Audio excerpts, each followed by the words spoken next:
Hey gamers, welcome to my game room. AJ from Rolling with Roc here. Today is Tuesday, ROCtober 13th, and on this episode of Roc Reviews, I'll be looking at an intergalactic dice game for 2 to 5 players, AEG and John DeClair's Space Base. In Space Base, you are a Commodore of a intergalactic space base that has 12 sectors surrounding it, or in charge of it, and those sectors are all patrolled by one spaceship each. These are set up in a horizontal line on your player mat. Each number corresponds to a sector, and each ship will have a power on it that when you roll that number, you can use those powers. You can also deploy ships to the top of your player mat, and then when other players roll that number, you get those powers as well.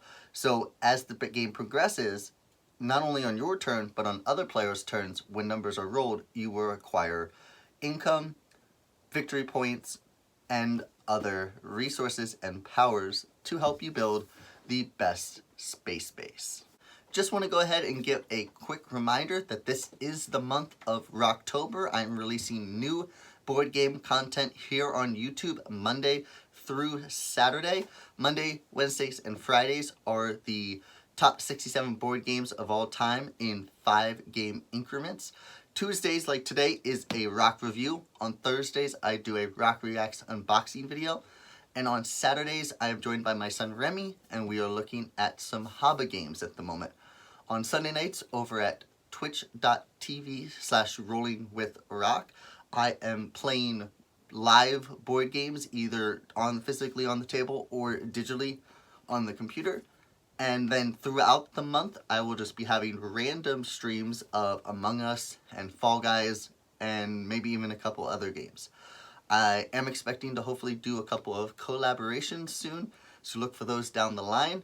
And if you're enjoying this content, please let me know. Leave comments down below of this video or any other videos labeled ROCtober that earns you an entry into Board Game Trick or Treat at the end of the month. Go ahead, subscribe to this channel if you haven't already. Leave likes, share this content with your friends. Go ahead and interact with me on Twitter and Instagram. Just let me know that you're enjoying this, and if you'd like to see anything different, please let me know that as well. It helps me try to improve. So thank you. Space Base definitely takes some inspiration from some other games similar to it. The first one that comes to mind for me and many other people is Machikoro, which is a similar game where you draft cards using coins.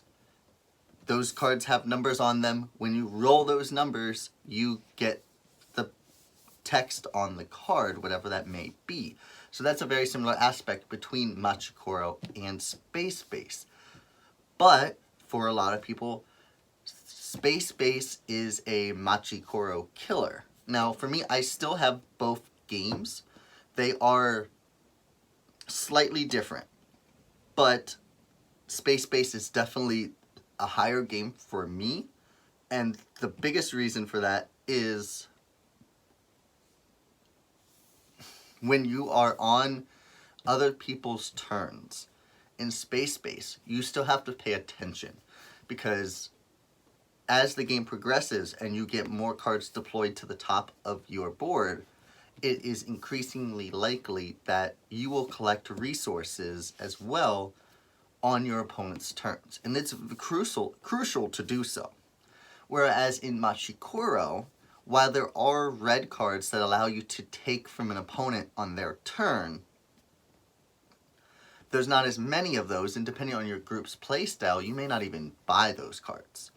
So, which is most of the case in our playstyle. And in Space Base, when your opponent rolls that, you're not necessarily taking those away from your opponent. You're just gaining as well. So your opponent's gaining stuff, you're gaining stuff, everybody's just gaining versus taking away from your opponent like you do in Space Base. And so for my game group, where we play a lot more cooperative games, or just not a lot of combating games where we do take that kind of aspects, the Space-Based way of including other players on each other's turns so that you're not just taking away the resources that the other player just got, does that mechanic a lot better, in our opinion, and I think in many other gamers' opinions, than Machi Koro. With all that said, let's go down to the table. I'm going to go ahead and show you how to set up and how to play a game of Space Base. Then we'll come back up off the table, join me back up here. I will give you my final thoughts and, of course, my Roc rating.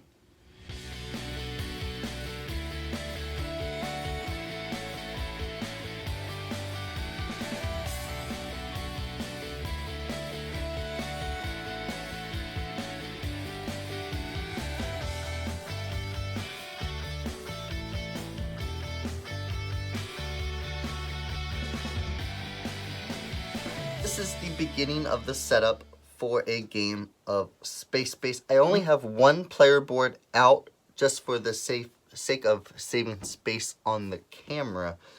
However, so every player would have the same exact board to start. You deal 6 cards out into the shipyard for each level, 1, 2, and 3. And then you have these victory point cards here. You get 2 dice. These are the dice. The number 1 on the die is the little rocket ship symbol, which is the same symbol they use for, or similar symbol, I should say, for victory points. That's the victory point symbol, and then that's the 1 on the die. The 1 on the die does not equal a victory point. This concept had never occurred to myself or my normal game group, but we had somebody else over one time to play with us, and they rolled a 1, and they were like, "Oh, do I get a victory point?" And we were like, "No." And we had to think for a second. And it was because they used a spaceship symbol. So I don't think that's something that maybe hardly any players ever even think of. But that was something that I wanted to bring up. The 1 on the die does not equal a victory point, in case anybody is wondering. So what will happen is you set up your sector cards. These all have colors on the back. So in this case, the yellow player sets all their cards up 1 through 12 in their sectors. And then you would deal off the top of the deck 1 level 1 card to every player. In this case, I got a 2 cost card that goes in my sector 8. So what I do is I replace that card here in my sector 8. You start at 5 coins. Your income and your victory points start at 0. You lower that down by 2, so now at 3 coin. And then I go ahead and duck this under here like that in my 8 spot. That is now deployed. So what that means is that on anybody else's turn, if they roll an 8, I would get 2 coin. So that is the initial setup for the game. The starting player takes their first turn. What they do is they take the 2 dice and they roll them. In this case, I rolled that was a 2 and a 6. I am using a dice tray that was sent to me from Foam Brain Games, and it has Starry Night from Van Gogh on there, which is pretty cool. This is a pretty nice dice tray. I am testing it out, and we'll give a review on that at a later date. So I'm going to be using it in a lot of my videos for a bit, so I can get a good concept of if it is a very nice tray or not. So you will roll those 2 dice. You have a 2 and a 6. So what that does is on my turn, I can get the 2 slot, whatever's in this slot here, this blue part right here, and the blue part in the 6 space. So you can get 2 and 6, or I can get what's in the blue on the 8th spot, in the 8th sector. And in this case, the 2 sector only has a 1, the 6 sector only has a 1, but because of that card that I got upgraded, the 8th sector has 5 coins in it. And so in this case, I would take the 8 and go up to, take the 8th sector, which is 5 coins, which puts me to 8 coins total. Now, any other players on their turn, they would check above their board for deployed cards. Like in this case, I have the deployed card of number 8. But they might have something in the 2 spot. or the 6 spot and might choose to take those because that's where they have something. Each player chooses the outcome of their die rolls individually. And that's very important to understand, that I might take the 8, but another player might take the 2 and the 6, and it could be beneficial for both of us. After I get my income, then it is my turn to pay for a card from the shipyard. The cost of the cards is at the top left in the little coin symbol. So in the top row, I think the most is 5 coins. It might be 6, but I believe the most is 5. And then in the middle row, the most is 9, I believe, in the second. And then the most in the bottom row is 14 for coins. So I'm currently sitting at 8. So I could buy anything in the second row or anything in the first row. I'm sorry, not anything. There's a couple of the 9 cost cards. I can't buy those. But there's this card here that is, if I can pick it up, it's a Sector 4 card, and putting cards in your low numbers 1 through 6 early on is really beneficial. It has a income on the blue side, but it also has an income on the red side. So if you put this in, say I buy that for 8 coin, which you always go back down to what your income is. So increasing your income is nice no matter how much coin you spent. So I go ahead and go all the way down to 0, even though I only spent 8 of my 9 coin. I deploy this in my 4 slot, and then this would be filled in. But later on, let's say later on I have more coin, and I want to eventually buy this card that is also in the 4 slot. I flip this card over as well, stack it with the previous 4. So now I'm showing both red symbols there. Let me re-straighten that. Oops. Showing both red symbols. And then when another player rolls a 4, either an individual 4 on the die or 2 2s or 1 or 3, the yellow player here can collect 1 coin and 1 income. So if you're playing with multiple players, not just, if it's not just 2 and 3, 4, 5 players, these red powers become increasingly more powerful and more beneficial than even your blue powers, because you can have a chance to collect these for as many opponents as you have. You only have a chance to collect the blue powers every time it's your turn.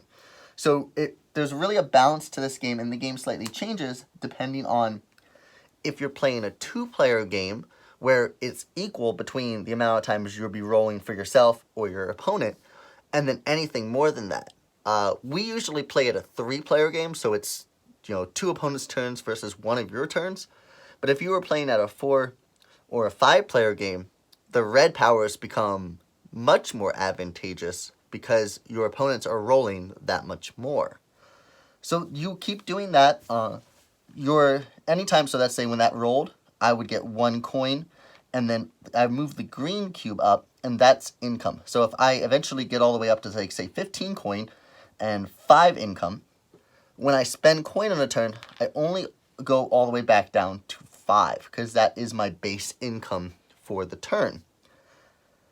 And then, if I ever collect, let's say I collect this 6 here, this would go in my 6 area, right here, so this gets deployed to the top of the deck. If I roll a 6 on my turn, while it's in this area, I would get 2 victory points from that blue spot right there. But eventually, when I move it to the top of my board and replace it with another 6, is there another 6 out here? No, of course not. Just go ahead. Yep, there's one. With another 6 like that, then when that 6 is rolled by my opponent, oh, perfect, I rolled a 6. When my opponent rolls that 6, I would get 1 coin and 1 victory point. So it's kind of trying to find the balance of earning coin to buy better cards, earning income so you don't lose all your coin each turn, and getting victory points. At a certain point in the game, you might want to look to these outpost cards. I think they're outpost colony cards. These are just flat out victory points. As you can see, they range from 3 points to 14 points. They go in your sectors 1 through 12 across like this, and they also cost higher and higher coin values, starting at 9, and then they increase by 3 all the way up to 42. So if you wanted the 14 victory point card, it would go in your slot 12. It would cost you 42 coins to buy. So these can be helpful to getting to that last breath of the victory point track. But again, you don't want to put them out too early, because when you, let's say we bought the 7 slot card for 9 victory points for 27 coin, what happens is you take your 7 and you do flip it up and deploy it, whatever you had currently there. But you put this here, you gain your 9 victory points, then you flip that over and you show that that sector is, on your turn, no longer going to do anything for you. You cannot replace that card anymore. You can't buy another 7 and put it over that. The 7 sector is locked for you on your turn. You can still collect on other people's turn whatever you have up here. So if it's not a number that you would roll often, like 7 can get rolled very often per probability of 2 dice, but so that may not be the best one, but it was, you know, a higher point value for a reasonable coin. So you just have to find the balance between those 3, and that is the game basically. Once a player gets their victory points to 40, that triggers the end game. All players, I believe, you finish the round, and then whoever has the most points wins. Now, it just so happens this card is out. There is this card in the deck, the You Win card. And the way this works is this only goes on your 12 slot. So it would go right here. I'll go ahead and put that down. Then, on your turn only, if you roll a 12, so only 2 6s, you want, you know, the lowest probability along with 1. Well, in this case, well, 1 is a lot easier to roll because you get 2 both dice. But lower, I guess with 2, I should say. You can put a charge on here. And what charges are, I actually have those out. Let me pull those out for you real quick. Charges are, where are they? There. These little light cubes, like that. Doop. And if you rolled a 12, you would put 1 charge on that cube. Now, there are also cards in the game, or 1 cube on that card, I should say. There are also cards in the game that let you move charges or place a charge anywhere. And that can help you with this card. What you have to do is roll 12s or move charges onto it to fill up these separate squares. In a 4 or 5 player game, you only have to put 3 charges on there, but you're having a lot less turns yourself. In a 3 player game, you have to put 4 charges on, and in a 5 player game, you have to put in a 2 player game, you have to put 5 charges on. So the more players, the less charges. The less players, the more charges you need to complete that card. Now, that is an alternate victory condition, and that card may never come up. There's a decent stack of cards.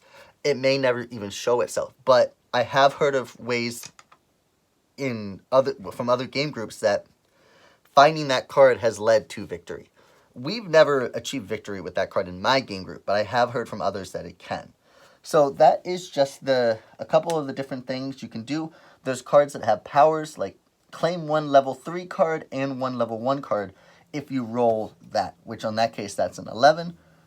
You have these arrow cards. I kind of mentioned these. These cards, what this will do is if we go ahead and put it, let's say instead of this card here, even though this is in the wrong number, we had it right there. When we rolled the 7, instead of getting powers from the 7, what we would do, we would get powers from the top of our 6 and our 8, so our deployed areas. So if we had our 6 and our 8 stacked with deployed ships, having this here and pointing to those 2 would be amazing. Now, alternatively, what you can do is, go ahead and put that back, If that's up here on the top at the deployed area, it's now pointing down to your blue areas on the 6 and the 8. So if you had really nice powers in your 6 and your 8 there, you can do that as well. And that is ultimately how you play Space Base. Like I said, you get to 40 victory points and you win the game. So that is how you set up and play Space Base. We're going to come back up off the table. I will go ahead and give my final thoughts on the game and then give you my Roc rating for Space Base.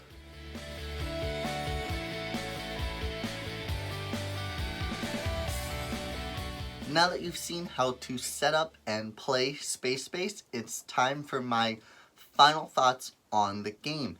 And as I said prior to coming down to the table, this game does a lot of similar things to Machi Koro and does them just slightly better. And I'm not in the minority for thinking that I know, like I am on some other games. This, again, it came after Machi Koro, so it was able to take what Machi Koro did and improve on that, and that's perfectly fine in gaming. I mean, you look at what Dominion did for deck builders, and then all the deck builders that have come after it. There's plenty of deck builders that I like more than Dominion, but I understand that Dominion set the groundwork. So, you know, I'm not sure if there's a game that set the groundwork for the system like Machi Koro uses and Space Base uses prior to Machi Koro. But Space Base builds on the foundation of Machi Koro, and that's perfectly fine in gaming. Space Base is a better game than Machi Koro. However, it still suffers from one flaw that I think any games using the system does. And that is the fact of a player can easily run away with the game. Sometimes, and it's not, I'm sure it's not always, but it does happen quite often when we play Machi Koro and Space Base. One player it has everything kind of go their way, and that's a dice game, and that's a card game where you only can draw from a certain amount of cards, and after a card is drawn from the supply, a new one comes out. Sometimes there's nothing good out there for you. The minute you take a card, something that you would have loved to have comes out, and the next player takes it. Sometimes you just can't roll the right number dice, or right number on the dice, and your opponent just gets them every time. That's not anything that's really wrong with the game per se. Those are just the inevitabilities of these style of games. So we've played a lot of games in my game group where, you know, one player, the ultimate goal is to get to 40 victory points. One player blows 40 points out of the water, and the other two players might not even be halfway there yet. Now, that has something to do with like the player choices during the game as well. However, I do think there's something to be said for that happening many, many times. So I would love to hear, you know, your guys' opinions in the comments below. Do you find, you know, both in Space Base or in Machi Koro, do you find players constantly running away with the game, or do you have more close games maybe than what my game group is having? So go ahead and let me know that in the comments below. That does earn you an entry into Board Game Trick or Treat, but there's just something that's really my only qualm about Space Base is a lot of the games have ran away for one player. But at least unlike Machi Koro, when it's not your turn, you can get resources, you can, you know, get income, you can gain all the things on your turn, not on your turn, unlike in Machi Koro, where you might get a coin or two from your opponent if they roll the correct number on your red card, but it's more likely to happen in this game. And I like the, you know, the system with the blue is your turn, red is your opponent's turn, green is either turn. Most of the iconography on Space Base is understandable. There's a couple of symbols that they use that you have to check, at least for us, we would like have to constantly check the rule book to try to understand the cards. Most of the time we just stay away from those and not deal with them, and, you know, maybe that's, you know, that's just our game group, but we won't, if it's a card we don't understand, half the time we just leave it alone. there's enough other cards in this game that we don't have to really bother, and that's not that big of a deal. You have the victory point cards that you kind of have to balance. When do I want to put that into the game so that I lock down that spot, but I got a big victory point boost? It has a good flow to the game. Each turn is relatively short, as long as the players make a quick decision on any cards that they're drafting. But one of the biggest things I like about Space Base versus Machikoro is in Machikoro you can roll 1 die or you can roll 2 dice, and that is your roll for the turn. In Space Base you always roll 2 dice, but when you roll those 2 dice, if you roll a 2 and a 5, let's say, you can collect your 2 sector and your 5 sector, or you can collect your 7 sector. And so where you have like the probability of die rolls kind of goes out of the water in Space Base. Your normal concept of probability of die rolls, where like 7 is the most likely, then 6 and 8 and all the way down to 1 and 12 are the least likely. The first 6 numbers now are always in play because you're always rolling 2 dice. It's really beneficial to put good cards in your 1 through 6. Now 7 through 12 usually have higher powers, more power for cards, but you're only ever going to roll 1 of those numbers each turn, where you have a possibility of rolling either the same number or 2 different numbers through 1 through 6 every single turn. And so if you load those up, I know when we play, I try to, keep all my options open, but I have a friend who will load up, just the 1 through 6 side of their board for the most part. I have another person who will choose like a 10 or an 11 and load up that spot, and then have the pointed arrows working their way to that, spot, so that they can, any of those numbers in that range work their way to the 11 or the 10 or the 8, whatever number ends up happening for them. And then they have a huge jackpot number when it hits. So there are some couple different strategies in Space Base that add an extra layer that Machikoro, at least in that, didn't have the ability to, or doesn't do. Space Base, again, build on that. I'm really comparing the two, and I understand that, some people may not think it's fair, some people may think it is, but I really do think that Space Base is a spiritual successor to Machikoro. Machikoro is a good game. Space Base is a better game. I'm not going to say Space Base is a great game, because like I said, it does have a couple of flaws. But overall, it is a fun game. It plays fairly quickly. The time on the game says, I believe it says 60 minutes. It does say 60 minutes, and most of the time boxes are low. I feel like that's either on or a little high, to be honest.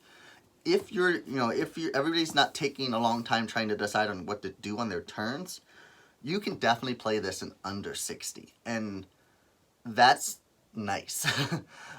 As you guys have seen a theme through ROCtober so far, I enjoy shorter games. I don't like the 3-4 hour excursions of games too often. When you have 2 kids, it's not easy to do that. So I try to keep that to a minimum. But yes, so that is my thoughts on Space Base. Now it's time for me to give my Roc rating for Space Base. And I've already kind of hinted on what my thoughts are of the game. But officially, Rolling with Roc gives Space Base an Ultra Ball rating.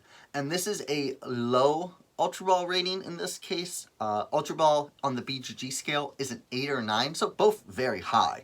But in this case, it would be more closer to the 8. Like I said, there are just a couple things that hold it back for me, especially with the players running away aspect of the game, that I think it's just it's that style of game that will happen. Almost any dice game, any luck games, those are possible. That's nothing wrong with the game or the design of it. It's just what happened. But overall, we do enjoy playing this game. We have recently played through the Shy Pluto expansion saga. That was interesting. There was a little bit of a story there. It wasn't a lot of story. It was a loose story. But it did introduce new concepts to the game. It was nice to have a little bit of a, campaign. It's not really a legacy. You do open things up and get new content, so you could call it legacy if you wanted to. It's more of a campaign with more content added.